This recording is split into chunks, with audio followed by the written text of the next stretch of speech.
Чемень, чувашская легенда. В древности среди наших дедов и прадедов жил, говорят, один богатырь по имени Чемень. Всегда одетый в воинские доспехи, он разъезжал на белом коне по чувашской земле и охранял ее границы от врагов. Богатырская слава Чемени была громкой, его знали далеко за пределами родной земли, и среди врагов не находилось охотников мериться с ним силой и молодецкой удалью. Прожил Чемень долго, но пришло ему время умирать. Перед смертью он собрал всех чувашей и сказал: «Мне пришла пора умирать. Как умру, похороните меня вместе с моим конем и богатырскими доспехами. Если нападут враги, и я вам понадоблюсь, придите на могилу и позовите меня: Чемень, Чемень, и я выйду к вам на помощь».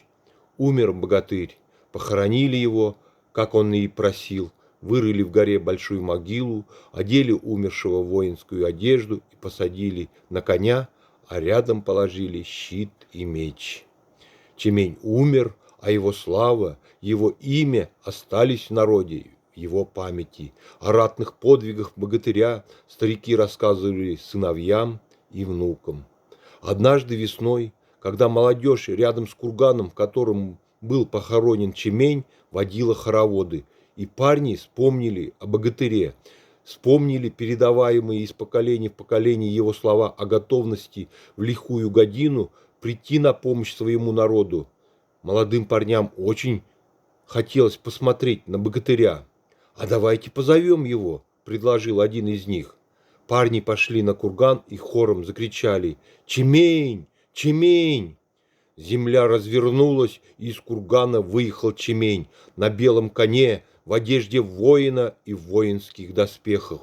Парни перепугались, но Чемень их не тронул. Он пустился в свой знакомый путь, объехал всю чувашскую землю и вернулся в курган. С тех пор на чувашских детей напал мор. И малые, и большие ребята мрут, да и только. Старики собрались вместе, говорят меж собой: «Это Чемень, наверное, посылает мор на наших детей. Обиделся, что его напрасно потревожили». Пришли старики на курган, закололи быка, и дети перестали умирать. С тех пор Чеменю каждый год приносят в жертву быка.